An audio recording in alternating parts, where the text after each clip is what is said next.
Bom, então vamos começar. Thank you, everyone, and thank you very much, Lars, for these 2 weeks. We have learned a lot. You are a brilliant professor also, not just a big writer.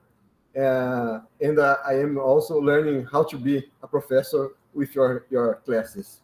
And today we have the presence of Professor Alexandre Trevisono from Federal University. Gomes. Travessone Gomes. I need to repeat. Alexandre Travessone Gomes Trevisono. Exactly. From the Federal University of Minas Gerais. We also had also PUC Minas. And PUC Minas. I'm sorry. Because they are very Catholic in Minas Gerais. Exactly. And we cannot forget PUC. And we also had his lecture in the first semester about the phases of Kelsen's thought. And it's also on the YouTube for those who haven't seen it. So thank you very much, Lars. And the floor is yours. Let's see. Yes. Good. Yeah. So thank you for coming to the last in the series of lectures. So what I want to do today is, on the one hand, to explain why I think that the Kelsen and Schmitt debate is still interesting, though it happened such a long time in the past. And I want to suggest that perhaps it is more interesting or more relevant to the contemporary political scene than some of the debates that have taken center stage in talking about constitutional review in recent decades. The second thing I want to do is to try to give you my answer to the question who won this debate that Kelsen and Schmitt had with each other. And I think you will not be surprised to hear that I think that Kelsen won this debate, and I'm going to try to present a case for that in the second half of the lecture. But what I'm going to start out with is to talk a little bit about a more contemporary debate on the legitimacy of constitutional review, the debate between Ronald Dworkin and Jeremy Waldron. And I'm going to suggest that this debate is very, very narrow in its terms, and that it doesn't really tell us very much about the problem of constitutional guardianship. And that is going to lead me into a summary and a critical comparison of the conceptions of guardianship that we find in Kelsen and Schmitt. And so what I will do in comparing the two is to argue that really, if we want to decide which of the two conceptions is more plausible, we have to look not just at constitutional guardianship in the narrow sense that we discussed yesterday, we have to bring in the discussion about democracy that we encountered in the second and the third lecture in this lecture series. Good. So let me begin with a brief overview, I should say, of the debate between Dworkin and Waldron. And I'm going to begin with Dworkin's attack on what he calls the majoritarian premise. So this is taken from the first chapter of his book, Freedom's Law. The subtitle of the book is The Moral Reading of the American Constitution. And in this first chapter, Dworkin tries to establish the legitimacy of constitutional review. Now, he does that by attacking this view that he refers to, that he calls the majoritarian premise. So you can see on the slide what Dworkin takes that premise to be. It's a view that insists that political procedures should be designed in such a way that, at least on important matters, the decision that is reached is the decision that a majority of citizens favors. Okay? So the idea here is that all major decisions in a society should be taken by simple majority rule. That is what democracy requires. Democracy is identified here with the rule of the majority. And of course, if you identify democracy with the rule of the majority, then it will follow that constraints, constitutional constraints, perhaps enforced by a constitutional court, on the rule of a majority are illegitimate. They are to be rejected. They are undemocratic. And of course, Dworkin rejects this majoritarian premise. What he argues instead is that we should adopt what he calls a constitutional conception of democracy. which claims that to fully realize democracy, there must be certain limitations on the use of the majority rule. So how does he argue for this claim? In Dworkin's argument, it's interesting that there's a whiff or a reminiscence of Rousseau and perhaps also of Kelsen, if you go back to the earlier lecture on Kelsen's conception of democracy. So you remember that according to Rousseau and according to Kelsen, what makes a political system democratic is that people live under laws that they have given to themselves, not under laws that are imposed on them by an autocratic person or an autocratic body. And so Dworkin agrees with that. He says, thanks. So he says when there's a democracy, then the people rule their officials and not the other way around, not vice versa. Good. So what does it mean for the people to rule their officials? We've seen in our earlier discussion, of course, that the question now arises about who the people are and how you can become a member of the people that governs itself by making laws for itself. And Dworkin thinks that what's necessary here is that individual members of society, in order to see themselves as parts, as members of the people, must be able to identify with their community and with its decisions in a certain way. So he says that people fervently want to be governed by a group that's not just a group to which they belong, but a group with which they can identify in some particular way. So the idea is that if that group takes decisions, I must in some sense be able to recognize these decisions as mine. And in order for that to be possible, the group must have certain moral characteristics. So these characteristics Dworkin describes as conditions of moral membership or conditions of democracy. So here are the key of these conditions. And so you will realize that some of these conditions we have encountered before, but not all of them, in talking about Kelsen's conception of democracy. So the first condition that makes it possible for someone to identify with the decisions taken by their community is that as a member of that society, they must have an equal and ideally an equally effective right of political participation. So I guess a right to vote, of course, an equal right to vote, but also a right to advocate for political goals, to engage in public political deliberation without having to fear any sanction for that participation.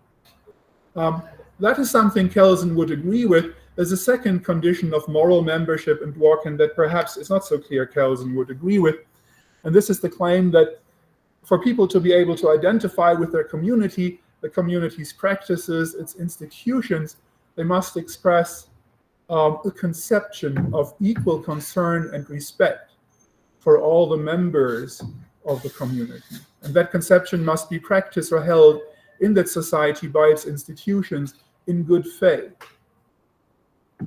So, of course, this requirement includes, as one of its demands, that there be an equally effective right of political participation. If I did not possess an equal right to participate politically, my society would not recognize me as an equal to other members of society. I would not be enjoying equal concern and respect. But Dworkin thinks that the demands of equal concern and respect go beyond mere rights of political participation.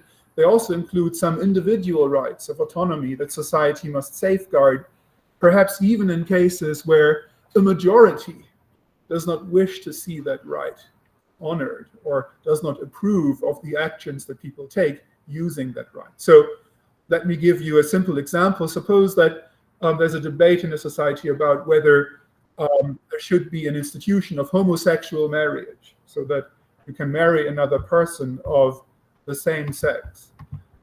Now, of course, Dworkin would say that in a society committed to equal concern and respect, it is necessary for that society to provide that opportunity to homosexuals to engage in a same-sex marriage. If it didn't provide that possibility, then people whose sexual orientation is homosexual would be discriminated against. They would be set back in comparison to heterosexuals in ways that express a denial of equal concern and respect. So the idea would be that in order to form the partnership that a marriage is, or the opportunity to form that partnership is an important ingredient of being able to live a good and fulfilled life. If your society denies it to you due to your sexual orientation, then you are discriminated against in ways that that violate the requirement of equal concern and respect. And so the claim is that there are a number of individual rights that must be respected, even in cases where perhaps a majority of the members of a society may think that there is something wrong with homosexual marriage. And if a straight-up majority decision was taken, the opportunity would not be provided. Okay. Now, the third condition of moral membership that Dworkin puts forward is the idea that the community's practices and institutions must be compatible with what he calls the moral independence of individuals. So I suppose, put very quickly, the idea here is that in a society, people must have the opportunity to make up their own mind about political and moral matters. And in order for that to be possible, they must live in an information environment where they have free access to all the information that they need to make up their mind about what political decisions should be taken.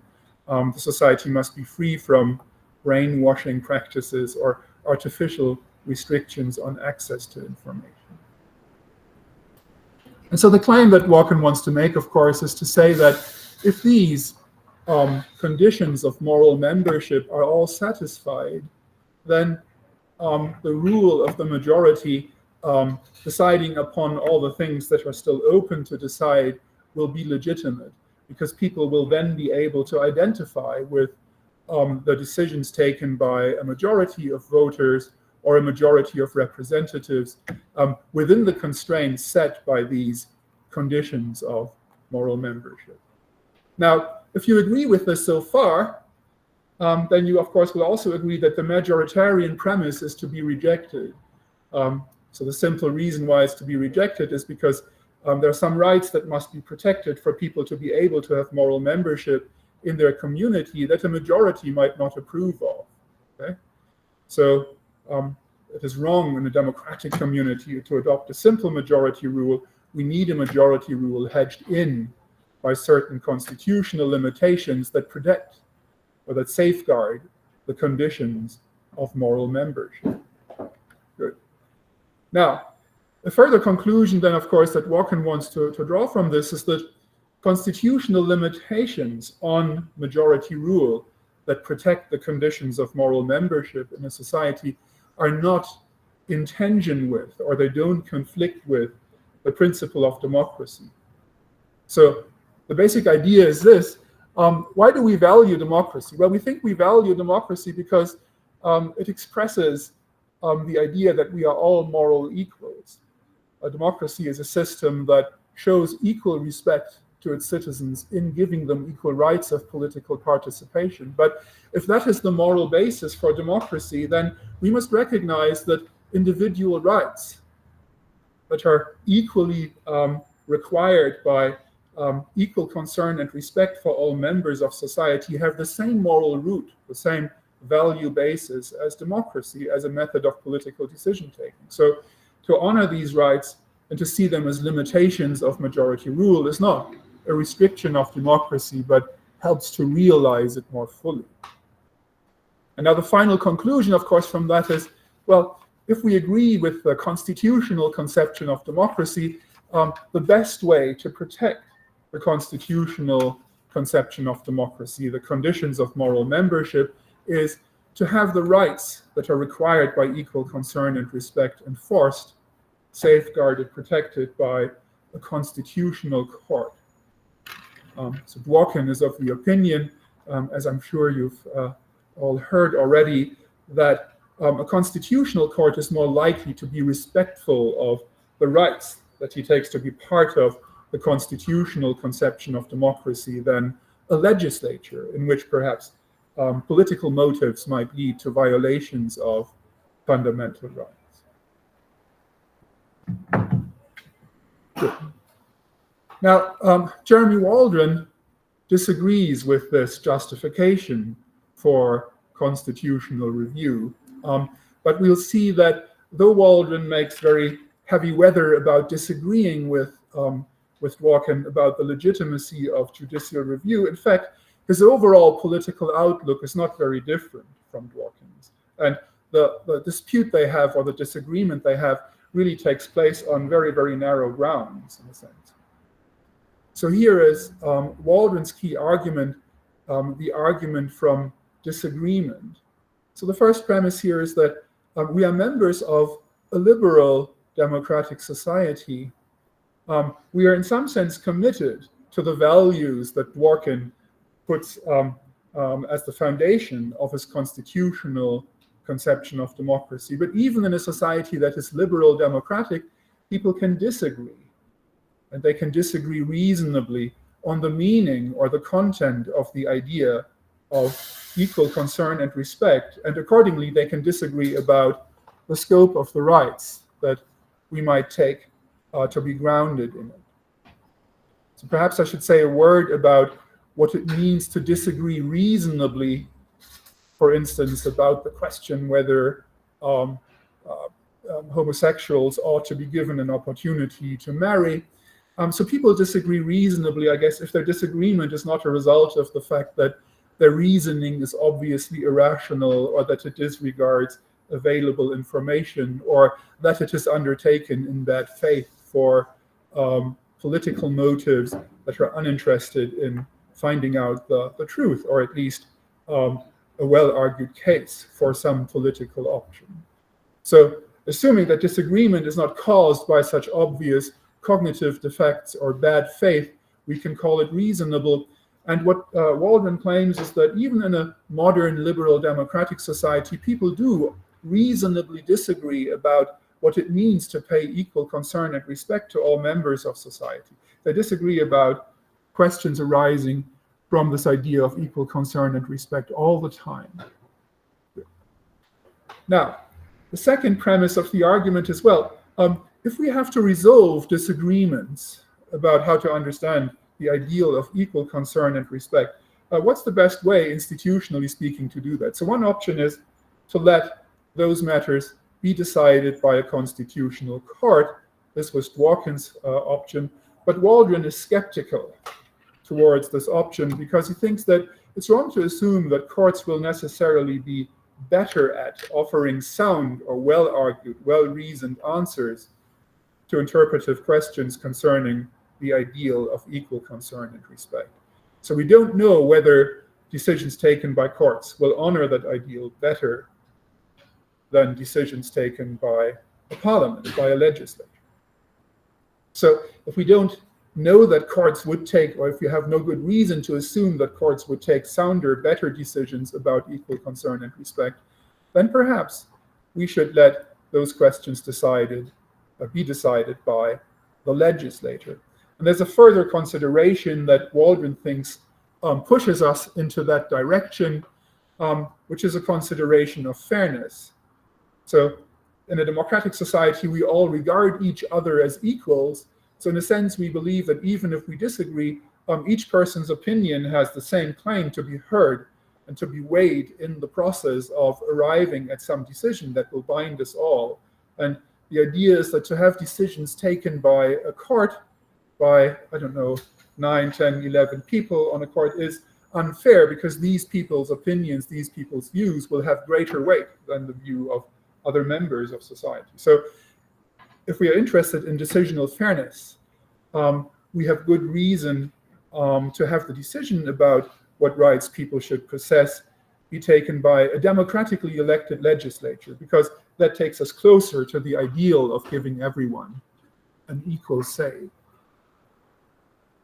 Now, I should say that Waldron is quite candid in admitting that the argument that I've just presented, the argument from disagreement, has a fairly limited scope of application. So he thinks that the argument is convincing, or he admits that the argument is convincing only if a number of background assumptions can be taken for granted, or or do in fact obtain. And so here on this slide, you can see the background assumptions that he thinks must be in place for his argument from disagreement to work. The first of these is that there is supposed to be a well-functioning system of democratic institutions in the society where we have to decide whether to opt for constitutional review or for a system that is way towards parliamentary decision-taking. So, of course, one aspect of a well-functioning system of democratic institutions is that you have free and fair electoral competition that will determine who sits in parliament as a legislator. But I think Waldron thinks that more than this is required. So what's also required is that parliament itself functions as a deliberative body where the representatives of the people discuss moral issues in good faith and try to present arguments and to convince each other in order to arrive in the end at a decision that can make a provisional claim, at least, to be morally defensible. Okay? So if you had a parliament where people only bargained and never deliberated, then perhaps we would not be faced with a well-functioning system of democratic institutions as Waldron represents it. Okay? So now you might pretty difficult requirement to meet. This is a tough ask of a parliament, that it be perfectly deliberative. Isn't there a heavy dose of idealization involved here in this picture? And Waldron's reply to that is to say, well, yes, that's true, but when Dworkin talks about courts, he also idealizes the way in which courts take decisions, because he assumes that judges will deliberate. But that may not necessarily be the case. Perhaps sometimes they just vote in line with their political convictions. The second requirement here is that there is a well-functioning system of courts. The third, which perhaps is the most interesting, is that he thinks that for his argument to work, members of a society must be committed to respecting individual rights and minority rights. So I suppose the idea is that the ordinary member of that society is someone who is committed to liberalism as a basic political outlook. So it may be that they disagree with other members of their society about exactly what it means to pay equal concern and respect, to respect the rights that individuals can claim, but everyone is committed to the idea that there are certain individual rights, minority rights, that ought to be constitutionally protected, and it is assumed that people in their voting behavior, in how they act politically, are motivated by that concern for individual and minority rights. They take it seriously and perhaps accept that rights must be honored, or some rights must be honored, even if many people in society don't sympathize with that particular claim. And then the argument says that, well, if these conditions are fulfilled, these background assumptions, and if there is reasonable disagreement, nevertheless, about the scope, the content of rights, under those particular conditions, we should opt for resolving disputes about the scope of rights in a parliament rather than in a constitutional court. Okay? And so, of course, what I'm trying to suggest here is that you can see the scope of applicability of this argument is very, very narrow in a sense. So it's where all these assumptions are satisfied. Waldron thinks that what he calls watershed issues are to be decided by a parliament. So these are issues like whether there should be a right to abortion or how extensive it should be, the question of affirmative action, or questions concerning the limits of free speech, and so on and so forth. Okay? Now, he makes an interesting claim at the end of his article on the core of the case against judicial review, where he says that, well, perhaps there may be societies in which it would be useful to create a constitutional court and to allow for constitutional review. This might be useful in societies where not all of his background assumptions are satisfied, but he makes it clear that he considers these societies to be defective or inferior instances of democracy. So he says that constitutional review is justified in countries where peculiar legislative pathologies have developed. where, for instance, in a parliament, there isn't deliberation in good faith about the scope of rights. But his concern is, or his idea is, that there are some democracies, the most developed democracies in his view. I think he thinks of the UK, for instance, perhaps of New Zealand, where he comes from, where his background assumptions are satisfied so that constitutional review isn't necessary. And democracies that need it as a crutch, so to speak, to work, they are inferior instantiations of democracy. So there's a bit of cultural arrogance, I suppose, in this argument. But the claim really I want to make about the Dworkin and Waldron debate is not so much to now decide who has the better case here, but just to point out that the debate proceeds on very, very narrow assumptions. So both authors, both Dworkin and Waldron, seem to assume that they are speaking to the members of a liberal democratic society where there's a strong, a firmly established liberal democratic consensus. And really the question they're interested in discussing is how, on that background, in that context, we can best negotiate or best mitigate the potential for tension between liberalism and democracy. So if you wanted to use a Schmittian term, you might say that both authors really presume that our societies are homogeneously liberal. Okay? And on that background, on the basis of the assumption that everyone is committed to respecting rights, we talk about how best to implement them. Okay? And so I suppose what I would like to suggest is that this may be a very, very interesting debate and important debate for people who live in a society that indeed is characterized by this very, very stable liberal democratic consensus. But if you compare what they're doing with what Kelsen and Schmitt were doing in the 1920s, early 1930s, I think you would arrive at the view that this debate isn't really about constitutional guardianship at all. It's a debate about how to perfect the implementation of liberal rights that everyone is already committed to. But the problem of constitutional guardianship is a different problem than this. It's a problem of how to preserve a democratic constitution under conditions in which there is no firmly established liberal or no firmly established democratic consensus. And it's the question whether in that context of challenge or crisis, it makes sense to see the constitution guarded either by a constitutional court or, as Schmitt claims, by a political agent, by, in the Weimar context, the president as the head of the executive. And it seems to me that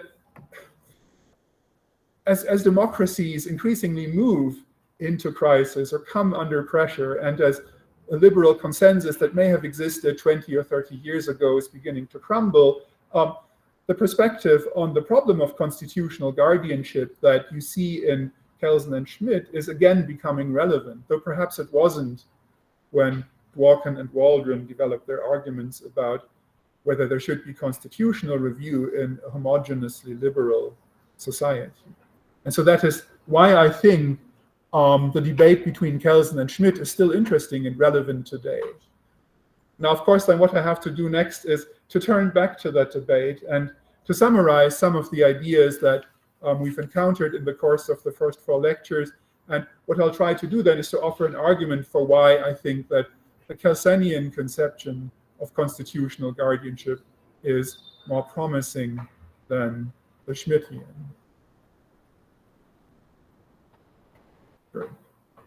So in the lecture yesterday, I think we ended by pointing out that it seems or it may seem at least, that Kelsen and Schmitt are really, in a sense, talking past each other in their debate on constitutional guardianship. So perhaps they are just working with different conceptions of what constitutional guardianship is. And Kelsen himself indeed seems to suggest that in the closing remarks of his reply to Schmitt's book on the guardian of the Constitution. So on the one hand, we have a legal conception of guardianship, of course, that is put forward by Kelsen.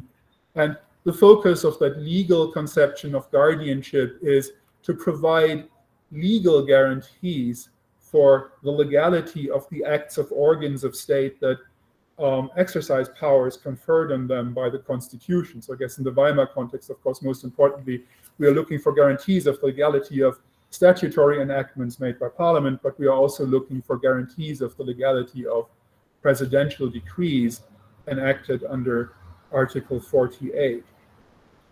So if you're interested in making sure that constitutional norms are respected, constitutional norms that limit the powers of legislative agency in the process of lawmaking, then of course it makes sense to say that the Constitutional Court is the best institution to provide that guarantee of legality.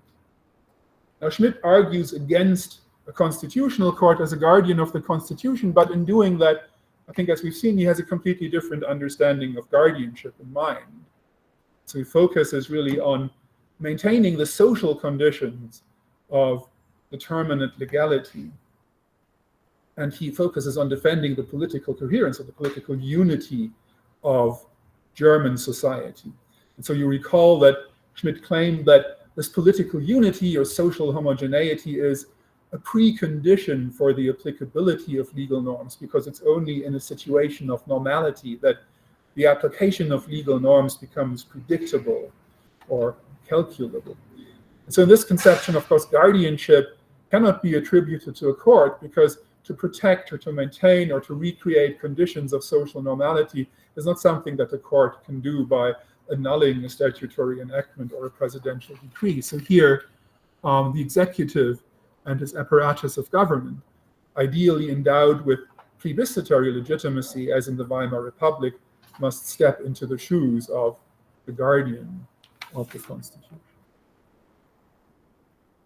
And so, assuming that it makes sense to distinguish between these two conceptions of guardianship, it might make sense as well to explore the question, and I think Kelsen suggests that, even though not very explicitly, it makes sense to explore the suggestion perhaps that the political conception of guardianship and the legal conception of guardianship might be combined for the most effective protection of a democratic constitution. So to give an example, going back to the first lecture and the situation in Weimar that we talked about, so not long before the Reichsgericht, the Supreme Court of the Weimar Republic, was faced with this question whether the president's attempt to replace the Prussian government with a federal commissioner was constitutional. The federal government, together with the government of the states of the Weimar Republic, had decided to ban the Nazi Sturmabteilung, SA. So this is the branch of the Nazi party that contained the brown shirts who marched on the streets and who tried to beat up people who belonged to other political parties and to terrorize public meetings of other political camps. And the activities of this branch of the party were seen as a threat to public security, to public order. Indeed, sometimes the street battles that erupted between this group and left-wing formations were so violent that people got killed in fairly large numbers. And so the government decided in early 1932 to ban the SA. And you might say, of course, this is an act of constitutional guardianship. It's a political act of constitutional guardianship, it seems. So why not combine such political acts of constitutional guardianship with the guardianship that might have been exercised by the Reichsgericht if it had been more courageous in taking this decision, and if it had decided that, as perhaps it should have, that the president's decision to remove the Prussian government was unconstitutional. And so I think that if you are attracted to the legal conception of guardianship, you might welcome political guardianship in a limited or in a carefully hedged-in form. So what you might say is that political guardianship may be useful, but of course, political guardianship must itself be bound to the norms of the Constitution. So a combination here is possible, coherently, I guess, on the conception that political guardianship is subjected to a constraint of legality. So political guardianship must abide by, it must take place in conformity with the legal norms that are laid down in the legal constitution. And perhaps on that condition, you might combine political guardianship with legal guardianship. So would that suggestion have been, or could it have been the basis for a stable truce between Schmitt and his conception of guardianship and Kelsen's? And I think it's evident that the answer to this question is no. So though perhaps some forms of political guardianship could be combined with legal guardianship, the way in which Schmitt thinks about political guardianship cannot be combined with legal guardianship, not coherently, because Schmitt's conception of political guardianship rejects a constraint of legality. So he rejects the claim that legitimate constitutional guardianship must abide by the legal norms laid down in the formal constitution. So we've seen an example of this in the argument, I think, that he presented for the Preußenschlag, so for the president's attempt to remove the government of the state of Prussia that we discussed at some length in the first lecture. So we've seen that Schmitt reads Article 48.2 of the Weimar Constitution that confers the power of dictatorship in a very strong way. He claims that the president acting under that article has the power to suspend or to disregard, I should say, to disregard all constitutional norms, even the constitutional norms that in the article itself are not explicitly listed as being suspendable. Okay? So why should the president have this power? Well, the theoretical background to this claim, as we have seen, is that Schmitt thinks the president as guardian must safeguard a situation of normality. It may be that constitutional norms stand in the way of effective action for the restoration of a situation of normality. So if a situation of normality is a condition of the applicability of all legal norms, including constitutional norms, then someone who is to guard the Constitution must have the power to switch the Constitution off and then to use executive power to recreate a condition of normality. But of course, to argue in this way is to reject the constraint of legality. So I think, at least in Schmitt's understanding of political guardianship, there's no real landing zone for a compromise with Kelsen. Good. Now let me make a further claim about Schmitt, which should be added to the perspective I just gave. So of course, it would be wrong to suggest that Schmitt himself would in any way have agreed with the claim that what the president did in the Preußenschlag was unconstitutional.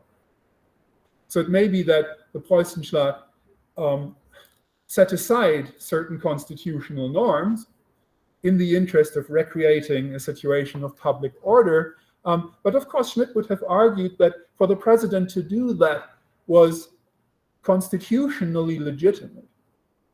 Okay? So we have seen that Schmitt has this idea that the Constitution really has two components.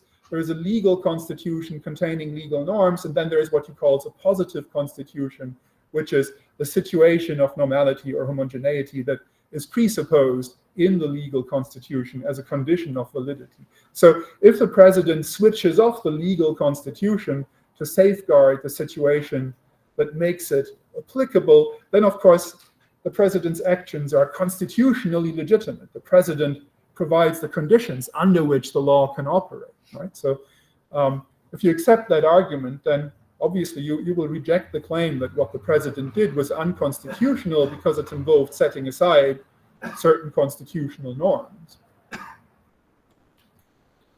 So the claim then that I want to draw from this is to say that we would beg the question against Schmitt if we rejected his conception of constitutional guardianship simply because it involves the potential for setting aside or for violating constitutional norms in the interest of recreating a situation of normality. Right? So if we reject his conception of constitutional guardianship for that reason, then we are taking the perspective of the legal conception of guardianship. We are assuming it to be true, right? But we're not giving an argument for why we should reject Schmitt's alternative. So in order to show that Schmitt's conception of constitutional guardianship is problematic or is to be rejected, what we need is to provide an argument, a normative argument that explains why a constraint of legality ought to be imposed on any legitimate form of constitutional guardianship. So what I want to suggest then in the remainder of the presentation is that we can draw a normative argument for a constraint of legality by once again looking at the conceptions of democracy that are associated in Schmitt and Kelsen with, on the one hand, Kelsen's legal, and on the other hand, Schmitt's political conception of guardianship. So here, just a very brief recapitulation of the two conceptions. So this is familiar to you already, but perhaps it's useful to quickly refresh our memory. So Kelsen holds to what I call a constructive conception of democracy. And I call it constructive because the idea is that the will of the people that makes laws that we may accept as legitimate is generated by, or it's constructed in the democratic political process, the process of democratic political competition.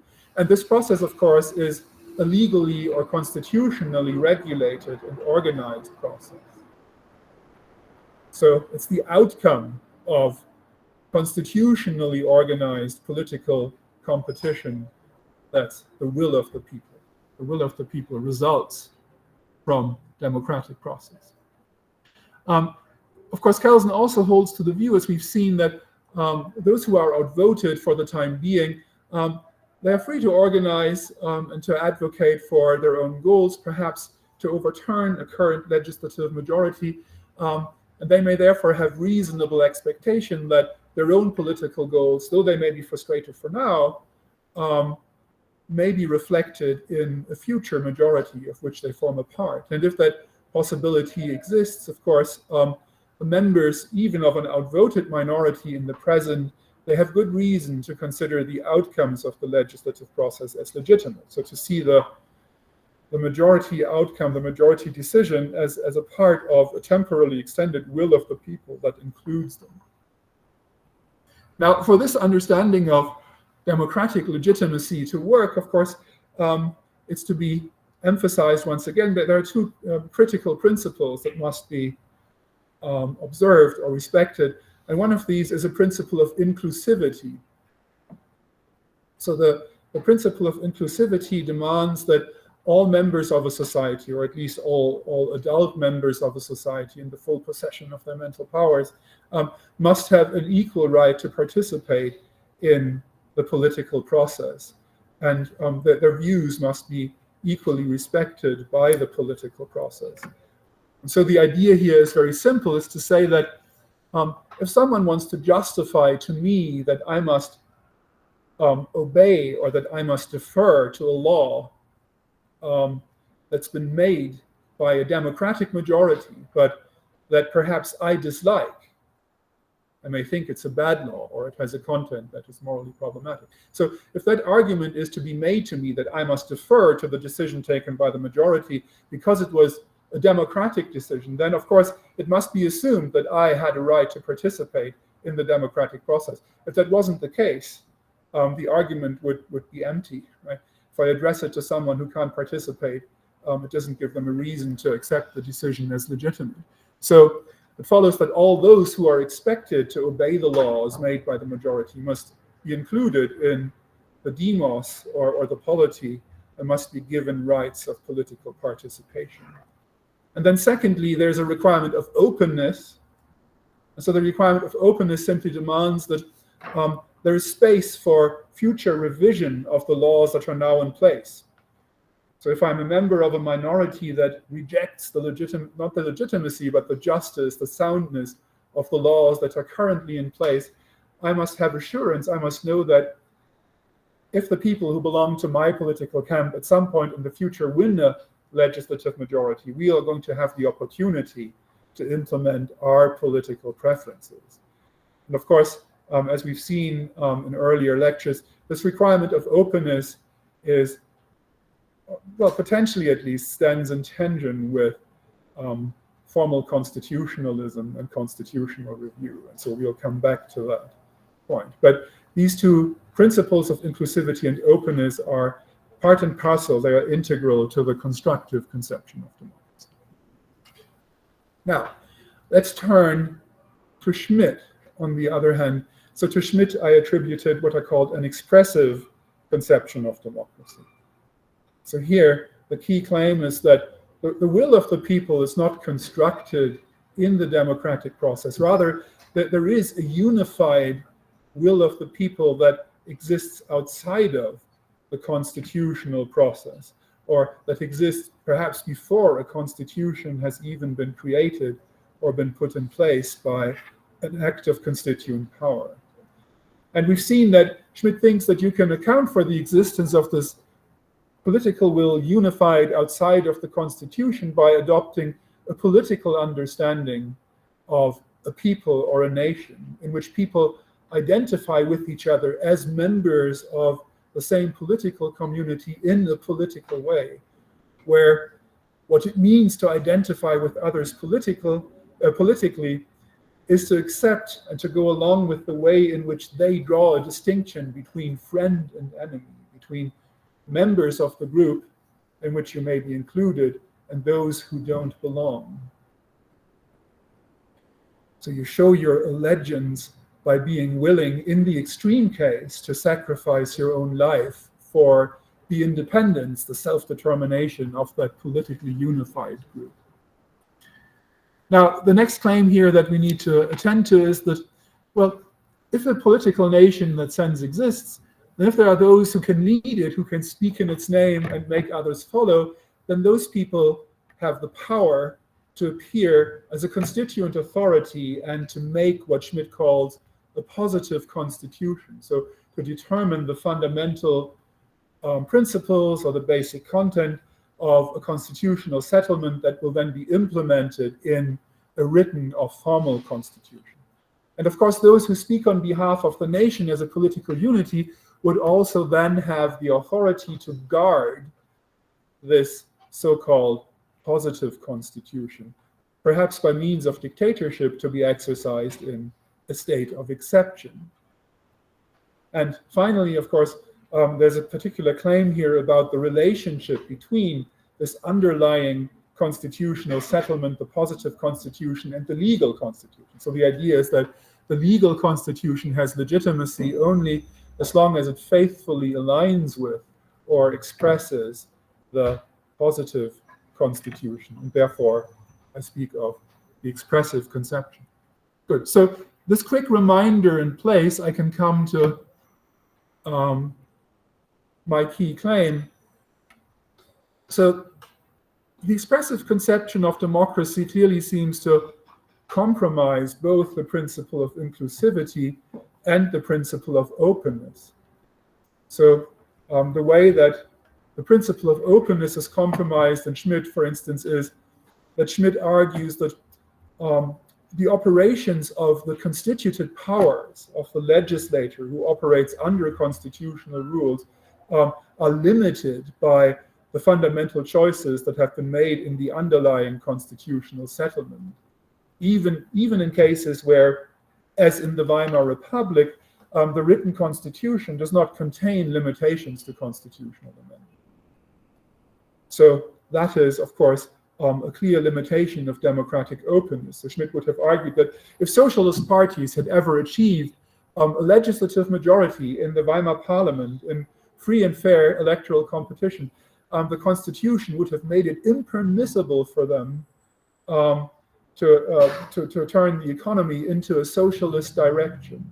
And it would have been impermissible for them to do that, according to Schmitt, even though the amendment clause of the written constitution said nothing more than that a 2/3 majority was necessary for changes of the constitution. So constitutional amendments are still, according to Schmitt, bound to the positive constitution, which is to be enforced by the president, of course, as we have already seen. So this is an obvious restriction, a dramatic restriction of openness.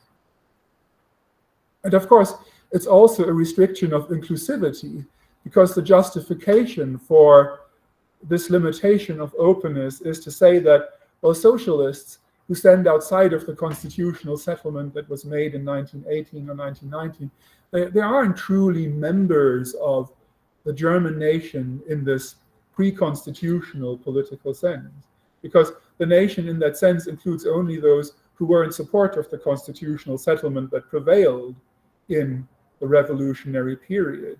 And it's because these people aren't members of the nation that it's no problem, it's not to bother us that the constituted democratic process isn't in fact open to the realization of their goal. Now, of course, as I've emphasized, the constructive conception of democracy, it rejects this logic of the expressive conception that really identifies a part of society with the whole. So really what the expressive conception does, and what its conception of constitutional guardianship does, is to say that if the president as a dictator switches off the constitution, then he acts in the name of those who are truly members of the German nation against those who are not. But of course, a more realistic perspective on what's happening here is to say that this is just one political faction exiting from the game of democratic political competition into a state of civil war, and then imposing its view of good social order on those who dissent, on the members of society who don't agree, with violent autocratic means. Okay? On the basis of the fiction that this faction is the people. But of course, that identification of a part with the whole must be rejected by the Kelsenian understanding of democracy. So the Kelsenian understanding of democracy, or the constructive conception, would require that both political camps show unconditional respect for democratic constitutional legality. So for the rules of democratic political competition that are enshrined in or implemented in a democratic formal or legal constitution.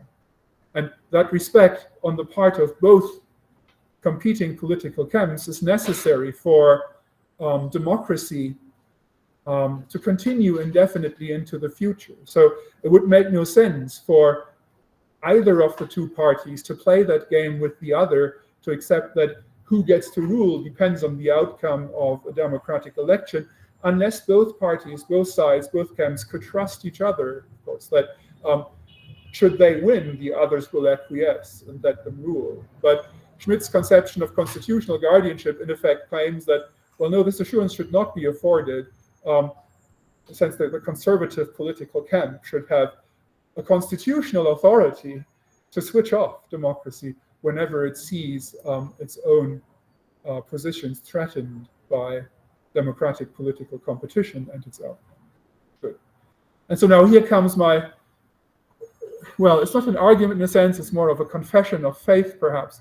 So I take it that if we compare these two conceptions of democracy, from a normative point of view, we have very good reason to prefer the constructive conception as more morally palatable, more truly democratic than the expressive conception. Now, if on the condition that you have sympathy for that choice, of course, then the question of guardianship will fall into place.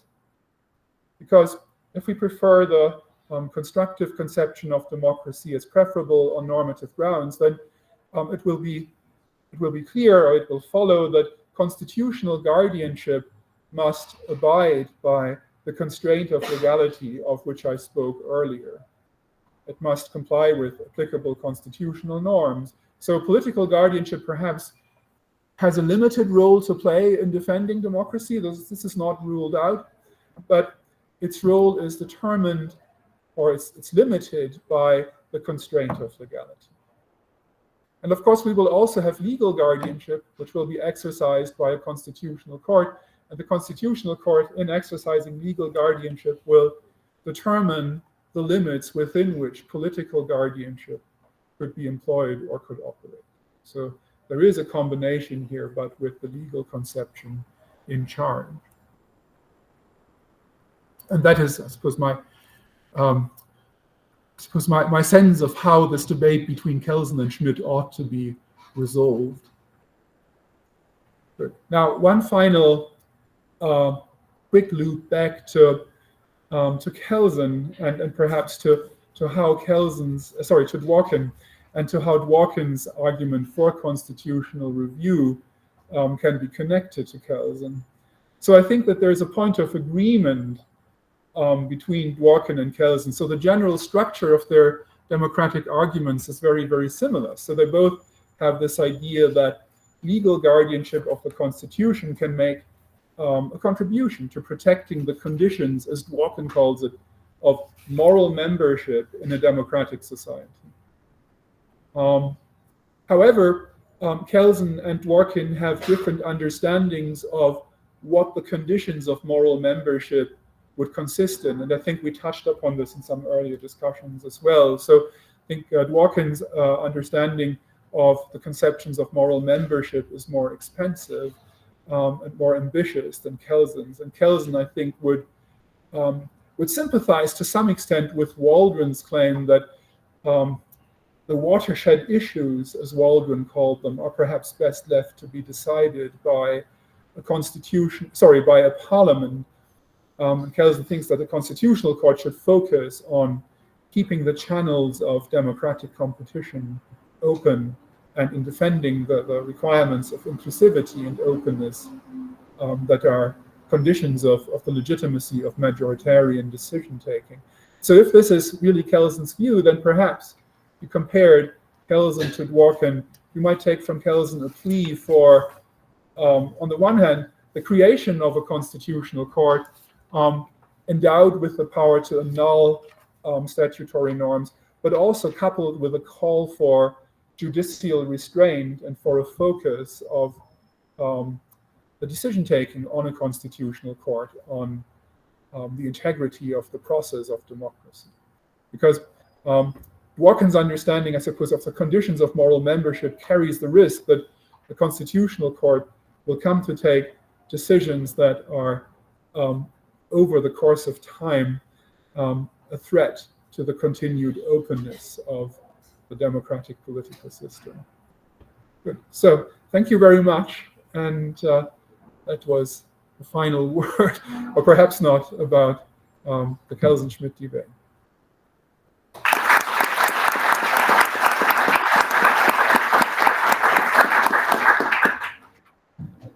Thank you, Lars. And I will pass the word to Professor Alexandre Travessone Gomes Trivisono from the Catholic and Federal Universities of Minas Gerais.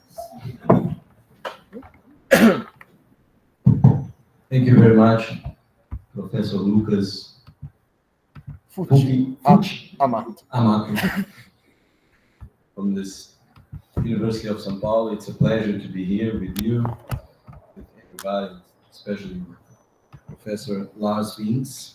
I want to thank for the invitation.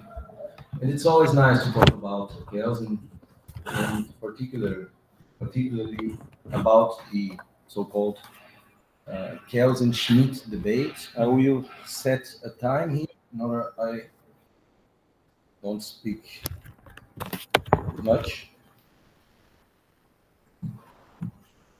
So, I did not attend the previous lectures, but I'd like to say a few things about Kelsen's and Schmitt's political and legal theories, very shortly, in order I can present my comment on your very interesting lecture today. First of all,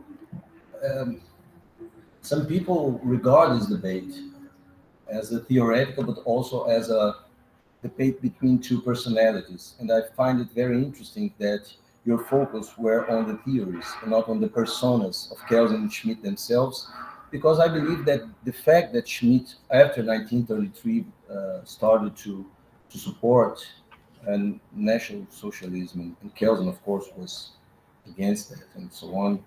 I would not say it's irrelevant. It could be discussed, but I agree with your approach. It should not be the main focus, and the focus should be on the papers that Kelsen wrote on the development of jurisdiction related to state matters, and on Schmitt's papers in 31 and so on.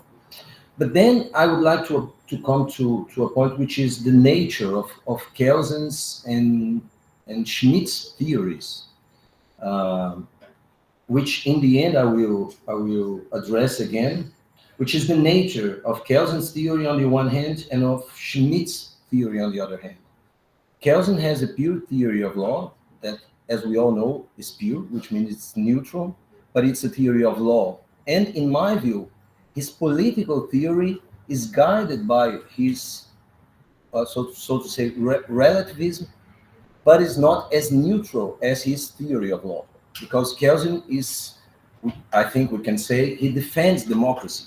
And in this debate, in my view, what Kelsen is doing is not something completely legal. That would be, in the end, my small disagreement with you, but very small. Because I believe that when Kelsen writes in 1929 the paper about the development of jurisdiction related to state matters, he's not doing a work in the sense of a pure theory of law that he describes himself. He's talking about how German should be and not how about German law was at the time. So that's my first point. And interestingly enough, Schmitt, on the other hand, has a different conception, of course, which is somehow legal, but also political, but of course is far from being pure, not only in the sense of Kelsen, but in anything close to that. That's my first point.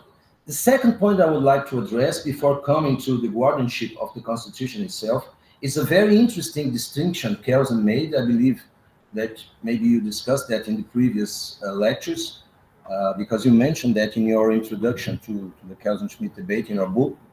It's the difference between adjudication and legislation, which for Kelsen is merely quantitative, as he says in 34, but in 29 he already addressed this topic, and he says, no, there is no essential difference between adjudication on the one hand and legislation on the other hand. Both are, Kelsen will say later in 34, both are at the same time creation and application of a norm. When the legislator creates a norm, he's applying the Constitution.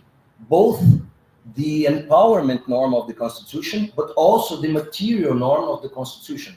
That's why there can be a control.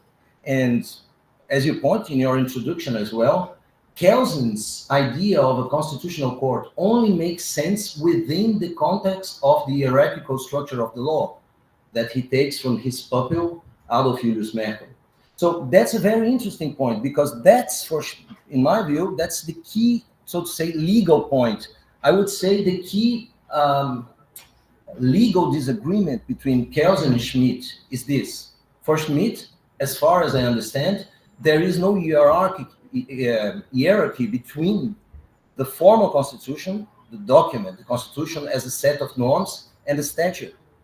What's something for Kelsen which is, so to say, essential in his theory. Okay, then this is also, in my view, a very important premise of the debate. Kelsen is working within the legal framework of the hierarchical structure of the law as norm, and Schmitt rejects that. Schmitt criticizes Kelsen and says, oh, there is not a quantitative distinction, but an essential distinction between adjudication and legislation. For Schmitt, these two things cannot be put together. One thing is to apply a norm to a fact, to a case. That's what judges do. The other thing is to apply a norm to a norm, and that for him doesn't make any sense. And then he makes some arguments that might be questionable, because he believes that the weaker norm, the inferior norm, could not challenge the validity of the superior norm and so on. But let's leave that aside because we don't have much time. So I think this is a very important premise also. Then we come to something related to Kelsen's relativism and, as you pointed out, to Schmitt's conception that you called expressive, expressive concept of democracy. Yes, I think that's fundamental. In Kelsen's point of view, in my view, disagreement is a part not only of democracy, but of the word itself. There is no problem in disagreement. And then comes Schmitt with this idea of I wouldn't say a united will of the people, but unity. And here, I think we can go back to Kelsen in 1911, when he, as far as I know, is the work from Kelsen in which he most addressed the topic of the will, the main problems of public law. This translation, I don't know whether it's called, you can correct me whether it's a good translation or not.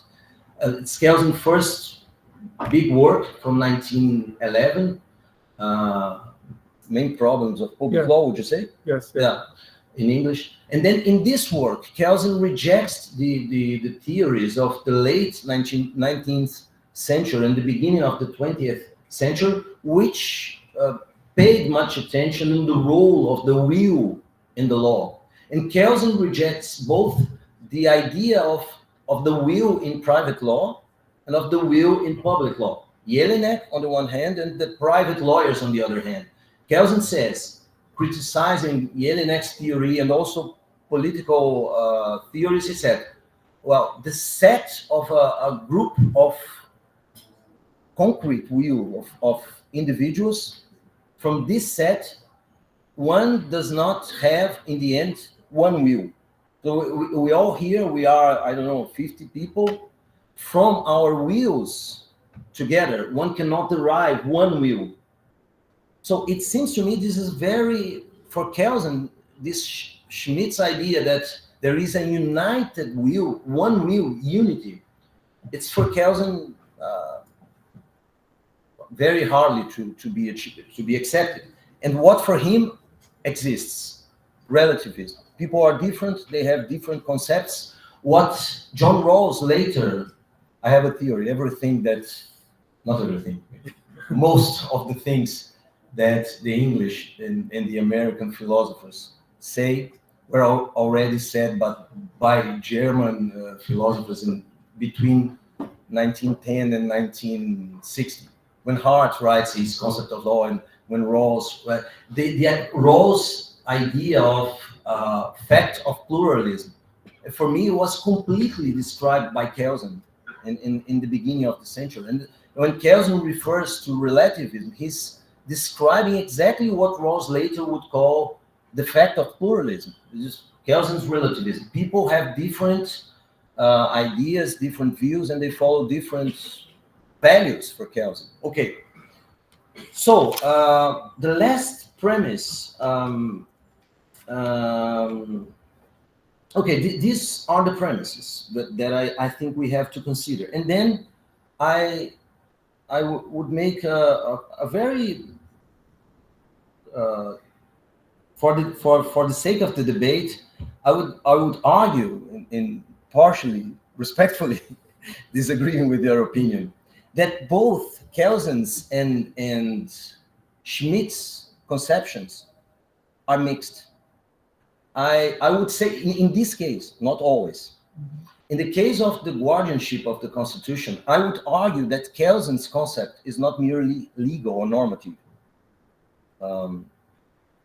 Because for me, it is at the same time legal or normative and political, or I would say ideological, in Kelsen's words. And Schmitt's is also legal and political.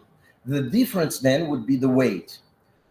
They are both, in my view, mixed conceptions of the guardianship, but the difference is the weight. The weight of the legal, of the normative in Kelsen is much stronger, and the political is maybe weaker, but also very present. And in Schmitt, I believe, we have an overweight of the political, and the legal is only accessory. But it is there. And why do I say it is there? Because he refers to this, for instance, to the nature of the jurisdiction. So he has legal and normative arguments mixed with ideological arguments, and Kelsen also. So that would be, just for the sake of the debate, let's say a provocation. And okay. And then when we come to the current debate, Waldron, Dworkin, it's very interesting on the one hand that the debate in during the time of the Weimar Republic was between Schmitt, who defended, as you all now know, because of the lectures, and maybe you knew earlier, but Schmitt defended the powers of the president because he believed that the president represented these united, the president was not a party, and parliament represented the idea of fragmentation for him. He says, if I remember correctly, that during the time of the German Empire, the parliament represented unity, but then with the shift to a republic, the parliament began to represent, so to say, fragmentation, and then the president began to represent unity. Kelsen criticizes that, of course, and we all can criticize that because the president is elect. But it's that story that we always hear when there is a presidential elect. After being elected, the president does not represent his voters anymore. He is the president of the country. He represents this idea of the united people, the united will of the people, which is something that for Kelsen would be a fiction. Okay, then in Schmitt, so you have a tension between court, president, and legislative. He doesn't trust legislative branch of government, the legislative branch, so he trusts the executive branch, the president, or they would say state, because as you will know, in Germany you have the chancellor and the government and so on, which is something different as we have here, because we have a president who is at the same time the two functions. But anyway, so in Schmitt we have that, and in Waldron and Dworkin the thing is different, because the tension is between, on the one hand, parliament, Waldron, who defends that, as you said, that these kinds of conflicts should be solved by parliament, and Dworkin, who defends constitutional court. Now, a few observations about interesting comparisons that I think that one can make. Your comparison was very interesting, and I agree with you that there are few points in which Dworkin and Kelsen converge. And I would like to point another point which is usually forgotten, which is the following. When Dworkin advocates a moral reading of the Constitution, and he says, okay, a Constitution, in my view, Dworkin is not making a case for a normative theory. In my view, when he says that the Constitution is morally interpreted, you can read the Constitution morally, he's not just saying should be read that way, he's saying it is. Because he says, if we look at the two kinds of judges we have, conservative and liberals, we can tell they read the Constitution morally. So he's not saying, oh, we should read the Constitution morally. He's saying they read. Proof of that are the judges, the justices we have. Well, you can tell this guy is conservative, this guy is liberal, and so on. Okay. Then we could think, oh my God, Kelsen would deny that. At first hand, we could think Kelsen will not accept that. No way. But I believe he would, because for Kelsen we have to remember the theory is pure, but authorities, they make moral readings. We have to remember that for Kelsen, within the hierarchical structure of the law, there is discretion from the passage of one level to the other. So everyone who is creating a norm, no matter a legislator, a judge, administrative authority, or even a court controlling, reviewing the act, these authorities, they have discretion, and we have to remember that the theory is pure, and science must Kelsen 1934 until his last days, science must remain neutral, but authorities, Kelsen says that expressly, they not only should, they use moral norms to choose one among the many different interpretations of the norm. So for Kelsen, that might sound shocking, but in my view, Kelsen would support what Dworkin is saying about moral reading of the Constitution. what Kelsen would say, if I'm correct, is that, okay, legal science cannot, between conservative and liberal judges, legal science cannot choose one of them, because if they do that, legal scientists, they are not neutral anymore.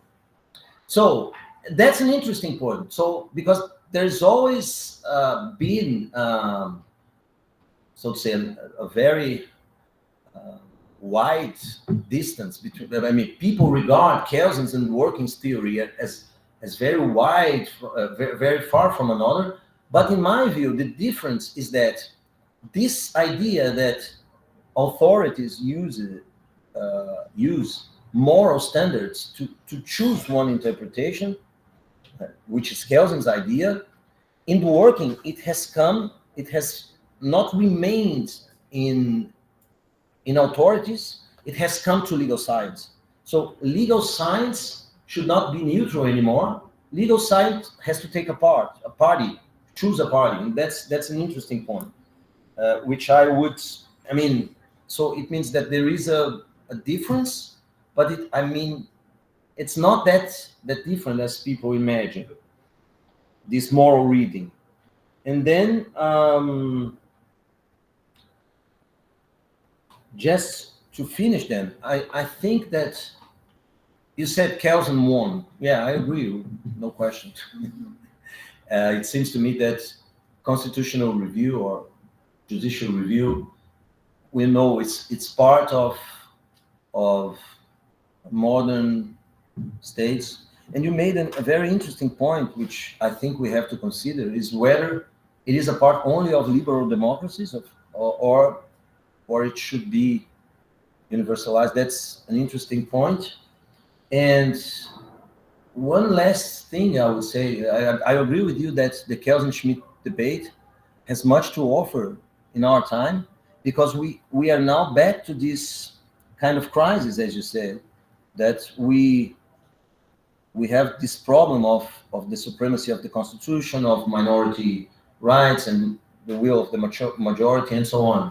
And for me, the main argument for Kelsen's case, is something that we can take from Kant's Rechtslehre, Kant's theory of law, which is, if we believe that the power to control, to review the constitutionality of legal norms, statutes, and decrees is a part of the presidential role, we are conflating the powers of the executive, because then the executive, which is, Kant has a very interesting passage in the Doctrine of Right, in which he compares the three branches of government, the three powers of the state, with the three premises of a syllogism. So the higher premise, Kant says, is the legislative. The lower premise, he says, is the judicial branch. And the conclusion of the syllogism would be the executive, because he has the force to empower. So my time is provided. But then just to finish, he compared these three powers to the three premises of a syllogism. So the highest power within the state, Kant says, is the legislative, the higher premise of the syllogism. Again, the lower premise is the judicial, because it applies norms to cases. And the conclusion is the executive.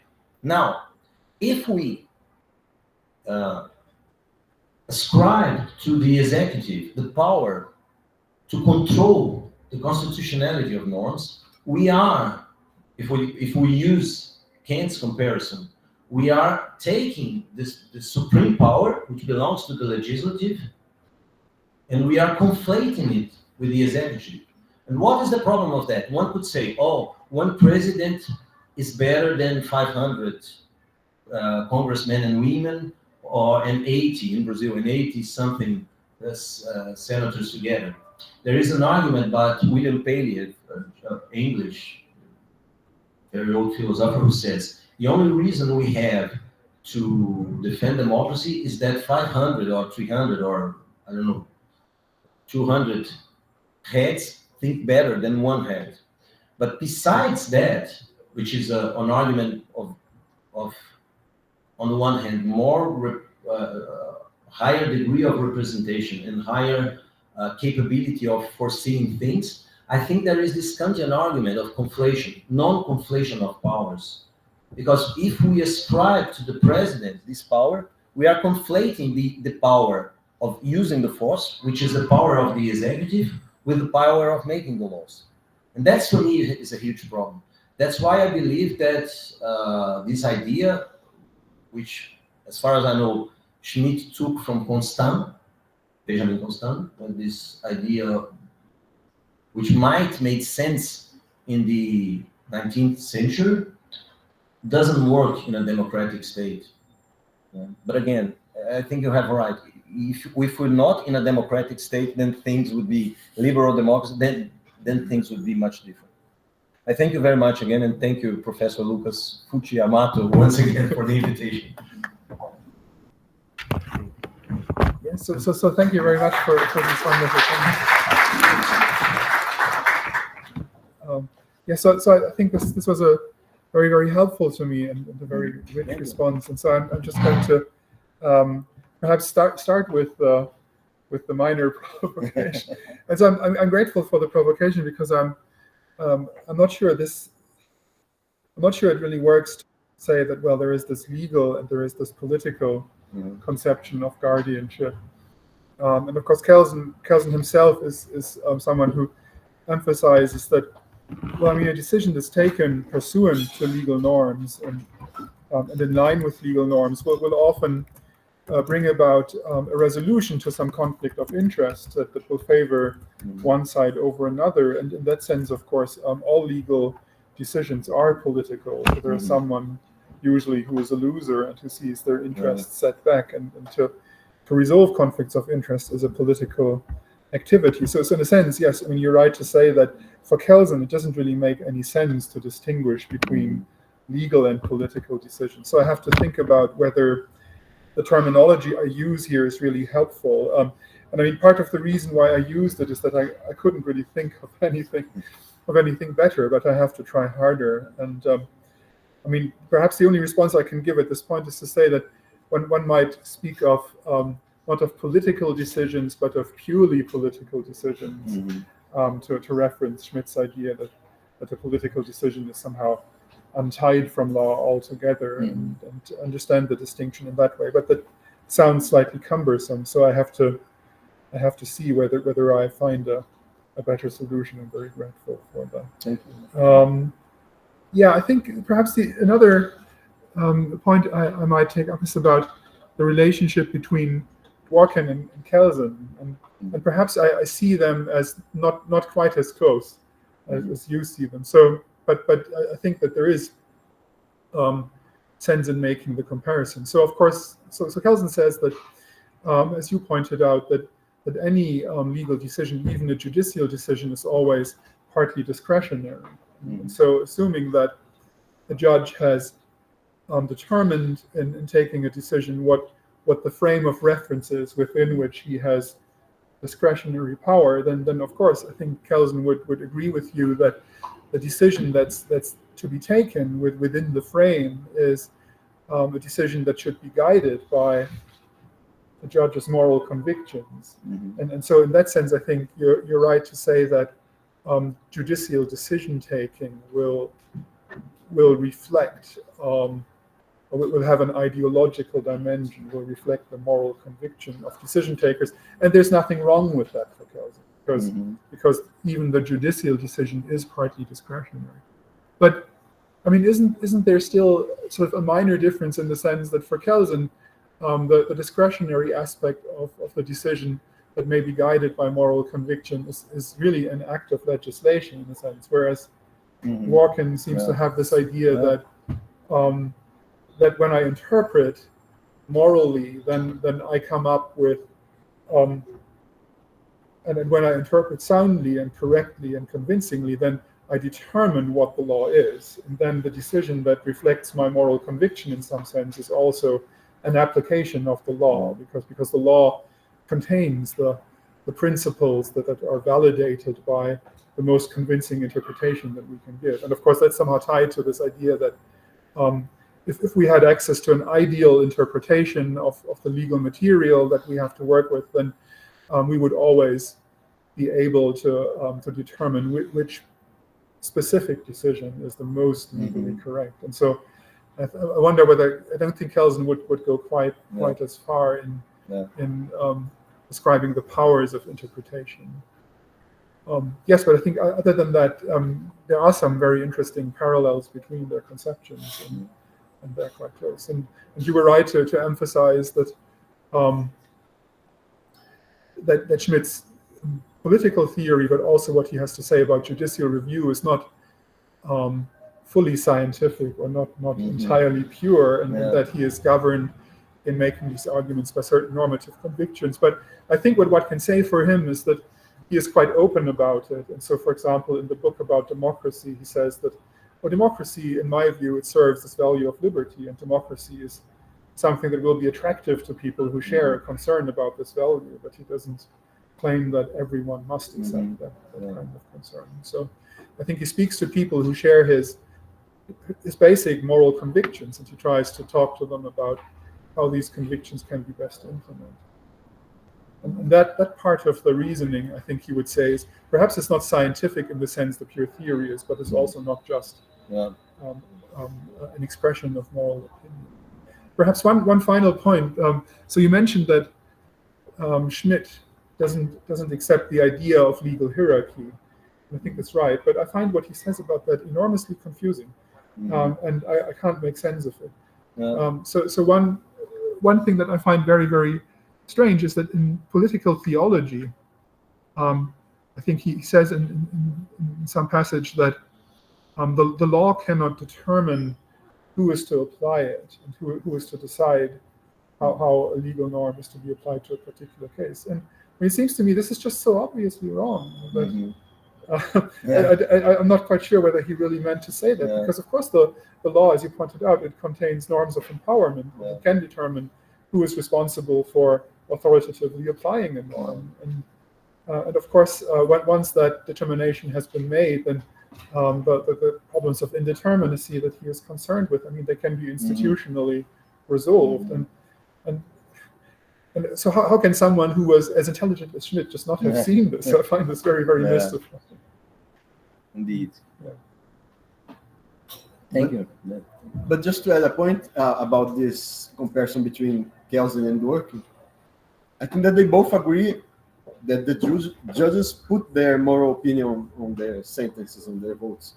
But the claim of relativism on the side of Kelsen, from this claim we can infer that he would endorse a much more restrictive and self-contained view, maybe, of constitutional review based on principles and on moral rights, than those based on Dworkin's claims that there is an objective moral view that a judge can infer from the history of decisions taken in that community. So it's difficult because Kelsen didn't write anything about the post-war judicial review, but I think that the claims of Dworkin of this objectivity lead to a much more activist view, let's say, less self-contained view on the part of the judges. Just one remark on that. Of course, I agree with you and what with Lars said, because we have to remember that Kelsen, before Dworkin wrote his single answer thesis, Kelsen rejected this thesis because it was a thesis already defended in the late 19th century. Kelsen writes in the Pure Theory of Law, 1934, was his first piece on interpretation, directly written about interpretation, was 1934, an article on the theory of interpretation, which was published virtually unchanged as chapter 5 of the Pure Theory of Law, 1934. And there he writes, I reject the idea that there is a single answer. That's 34. Because he says, no method developed by legal science can achieve a single answer. And interestingly enough, the Kelsen was not only big legal theoretical, and he had all a crystal ball, because he rejected both Dworkin and Alexis theories before they were born, because he criticizes. We will have I know Virginia is there. He criticizes the single answer thesis and also balancing. He criticizes balancing is not a method because it always poses a problem, but it does not solve. Of course, I would advocate that if he knew balancing theory today, he might change because the theory has been further developed. He was taking balancing as it was in his time. But anyway, back to your question, the fact that Kelsen rejected single answer thesis and Dworkin defends this thesis, and as Lars says, in the ideal world for Dworkin, we could find an answer and so on, and judges have to try that in the real world. And for me, it has nothing to do with Kelsen. I agree with that. What I'm just pointing now, and like Lucas said, the big difference for me is that, in my view, in Dworkin, morality, political morality, as he says, is somehow objective. So you have to some degree, to some extent, objectivity. And in Kelsen, these choices are relative. That's what I think is the point. He's closer to Schmitt in this point of having a view of moral homogeneity, that someone, it's not the president, but the judges can have this. Sure. Hercules would be in the place of the guardian of the Constitution. So we conclude that Schmitt, Dworkin is closer it's a mix. It's a mix. Than No, it's a mix. It's a mix. Yeah. An hybrid. Yeah. Virgilio, you want to make some comment? No. Okay. Henrique, tem alguém assistindo aqui, o Henrique. Henrique, você queria... Pode abrir o microfone. Eu não sei se eu... Você que tem que abrir. Não sei se... Não sei se eu te permito abrir. Aqui, ó. Clica aqui. Nas 3 pontinhos aqui, não? Ah, não, é aqui mesmo. Não, eu acho que eu tenho que... Tem que maximizar ele. Ele ali, ó. Henrique quer tentar abrir o microfone? Não sei se você está ouvindo aí. Acho que não tem. Ah, tá bom. Não, é que ele tinha levantado a mão, mas acho que ele não quer perguntar. Não quer. Alguém quer fazer alguma pergunta? Pode ser em português, inglês, espanhol, chinês. Pelo visto é isso. Ó. Ah, tá bom. Vamos ver, então. Ninguém? Eu tinha uma... Deixa eu ver. I have some... Let's see. No, I will not make this question. No, it's just that I found interesting this criticism of Kelsen of presidential, like have the president as a representative of the public, because of course in an assembly you have a proportional voting, you have many views dissenting there. But Alexandre brought this idea that the president represents the unity of the nation. And I think that this is compatible with Kelsen's constructive view of democracy, because you have a procedure, the nation is voting, and then you have a majority voting, endorsing that president. This plebiscitary legitimacy creates this sense that the president was elected in an election in which many parties took part. And okay, you have just one president, it's just one head thinking. But this idea of the will of the people is the result of this electing procedure. It's not like Schmitt. It's not like the president can be an interpreter of the essential values of that community. No, he was endorsed by the majority through a voting procedure in which different views and ideologies and parties were contesting. So I think that Luhmann would endorse that view, and it's acceptable in a constructivist view of democracy, like the way you described Kelsen. But I know that Kelsen criticizes this idea of having the president in competition with the parliament. The parliament would be the really representative power in a democratic republic. Yeah. Yes, I mean, I think I have to, to some extent, perhaps replace Kelsen's expressed views with how I see the logic of his position. So I think there's a difference. So, I mean, the way that Kelsen thinks about democracy is Rousseauian. So he thinks that democracy is mainly about how the process of the creation of law is to work. And he thinks that the liberty that's afforded by democracy is to live under laws that you have given to yourself. And I think that this idea of democracy doesn't really mix very well with the idea of democracy that says that, well, democracy exists where we vote to appoint people to certain offices, and then these people are given the power to decide for us, which is, I suppose, what happens if in the US a president is elected and they use their enormous powers to make all kinds of rules for which congressional approval isn't even needed. And so I think that in that kind of framework, of course, you can speak of democracy because the people who make these rules have been elected or appointed as a result of an election, but it's not the case that the rules that they make have been approved by the people, either directly, as in Rousseau, or perhaps by elected representatives who deliberate openly and with an articulation of different views about what content the law should have.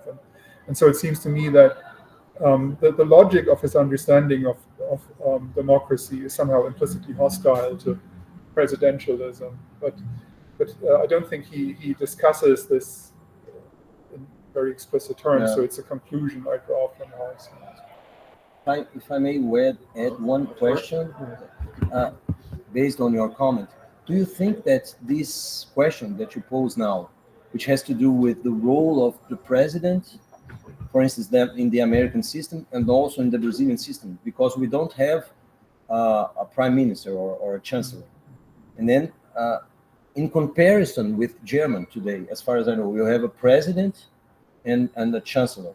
And so here, for instance, I think we can compare with the US. We have the executive branch, and some functions which are part of the presidential role here, and I think in German too. For instance, to approve the laws passed by parliament, veto power, and so on. The president has this power here, has this power in Germany, but it's not the chancellor, if I'm right. The president he can say this law, this statute is not good, I'm not approving it, veto. Here too. But here the president is at the same time, the president fulfills the roles that in Germany are fulfilled by the chancellor. So maybe we have two kinds of roles, and maybe Schmitt, it seems to me that Schmitt was, in these roles that still exist in German constitution today, it seems to me that then the president, I had this impression when I lived in Germany, the president is not so political as the chancellor. Yes, that's right. So I think this has to do also with what you say now. But nowadays he's not directly elected. As he was in exactly. What do you think? Do you think it has an influence in that question? I mean, what is the role of the president? I think, well, certainly, and so this is not a point about Kelsen, I guess, but about German constitutional history and things. So certainly the way in which in the Grundgesetz the president was positioned is a response to the perception that the breakdown of the Weimar Republic was facilitated by the sort of abuse of presidential power, and certainly that's the main reason why the president was turned into a more or less ceremonial position that does not exercise any political authority in the post-war constitution. And I mean, the Weimar Republic was somehow a strange hybrid between a parliamentary democracy and a presidential system.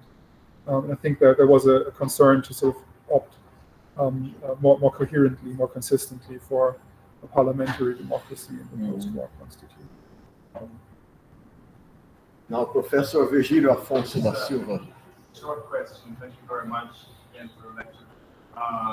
Kelsen's view on the role of the constitutional court is much more limited and the role that many supporters of judicial review attribute to him is still today, I would say. So it's much more concerned with protecting the functioning constitutional democracy than enforcing morally controversial fundamental rights, etc. Much more like John Hart Eli or something similar. So you claim, from a Kelsenian perspective, that constitutional courts should exercise judicial restraint. But constitutions today are quite different than you compare to constitution in the first half of the 20th century, even if you compare to the Weimar Constitution, which was quite expensive, but very shy comparing to constitutions today. So many constitutions today are not only loaded with morally controversial issues, but also with public policies provisions of the Living Constitution and many others. So the question could be, how could courts exercise judicial restraint if they should protect constitutions that are not restrained at all? So how could they refrain from being policymakers if the constitution they should protect are loaded with provisions of public policy? So who is to blame, the judges or the constitutions? Yes. So, well, I think I won't be able to answer that question. You put your finger on the key weakness, I think, of this Kelsenian understanding of constitutional review. So you have to see, in a sense, you have to see the position in the context of the time of the 1920s. And as you point out, the constitutions back then were very different. So the Weimar Constitution did have a Bill of Rights, but many of those rights were limitable by ordinary legislation. And really, in that case, the main question that might arise is always procedural. And I think that's really the perspective on constitutional review that Kelsen had at the time. And he didn't foresee the development of constitutions into the sort of material documents containing all kinds of rights that are made judicially enforceable, and therefore, of course, are made the responsibility of constitutional courts. So it may be that he had an inkling that something like this might happen because he argues against writing a constitution in that way, but that is an argument he lost, right? So he didn't win. And so it may be that for that reason, it's not clear whether the conception of constitutional review that he would have to favor, given the logic of his position, is really applicable today for someone who's, say, maybe a judge on the Brazilian Supreme Court or the German Supreme Court, and who is tasked with enforcing this much more ambitious constitution. And yes, I think that's true. And I'm not sure whether there's an elegant solution to this problem for Kelsen. I guess if you're someone like Waldron, you can take the easy way out and say that, oh yes, we still have a political constitution in the UK and New Zealand, and that's the right way to go, and just claim that you have a superior democracy, but that is of limited interest to the rest of the world. So I'd like to thank again all the class of jurisprudence along all this year. It was a very special class for us. And I would like to thank Nicolas, Rodrigo, Daniela, Professor Lars Vinx for these 2 weeks here in São Paulo, and Professor Travessoni. And now they will read something about what happened yesterday. All my troubles seem so far away.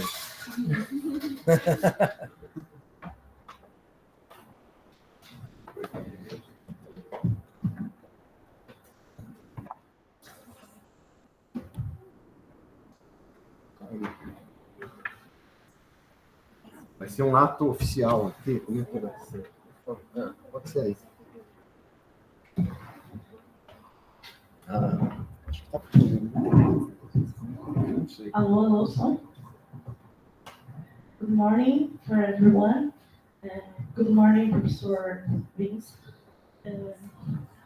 Due to what happened today, yesterday, we gathered to present our apologies to you. And so we write a letter, and I would like to read it for you, if it's possible. Yes. Tô ficando nervosa, gente. Bacana.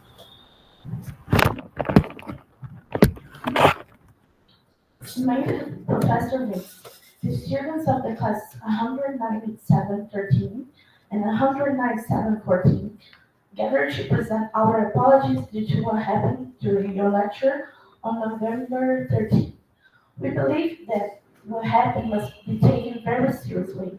We would also like to make it clear that the people responsible for the disruption were not Professor Amato's students, given they were labeled as guests in the Google Meet platform.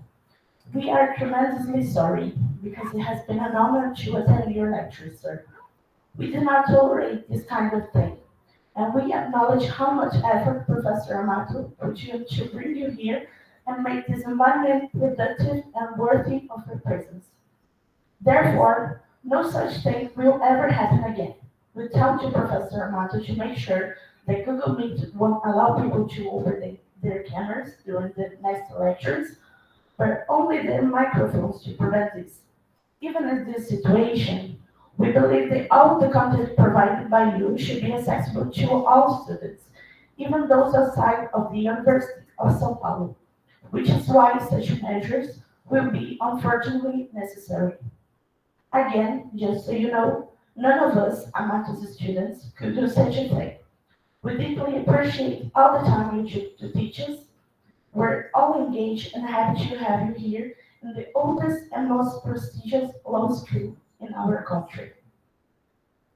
Professor Vinx, thank you so much for all the time, and we hope you come to visit us again.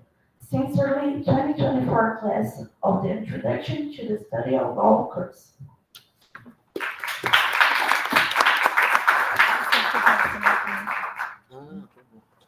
So yes, I think I should say a few words about that. So perhaps the most important thing I want to say is that I am very grateful for your attendance, and you've been a wonderful audience, and you've asked wonderful questions, and it was a great pleasure to teach you. And of course, the second thing, as important to say, is that obviously, I mean, you are not you're not in any way responsible for what happened. So I'm grateful for your letter, but please don't think that in any way I was offended or I hold this against you. So obviously, it was wonderful to be here, and you were wonderful students, and I'm very grateful to have had the opportunity to interact with you.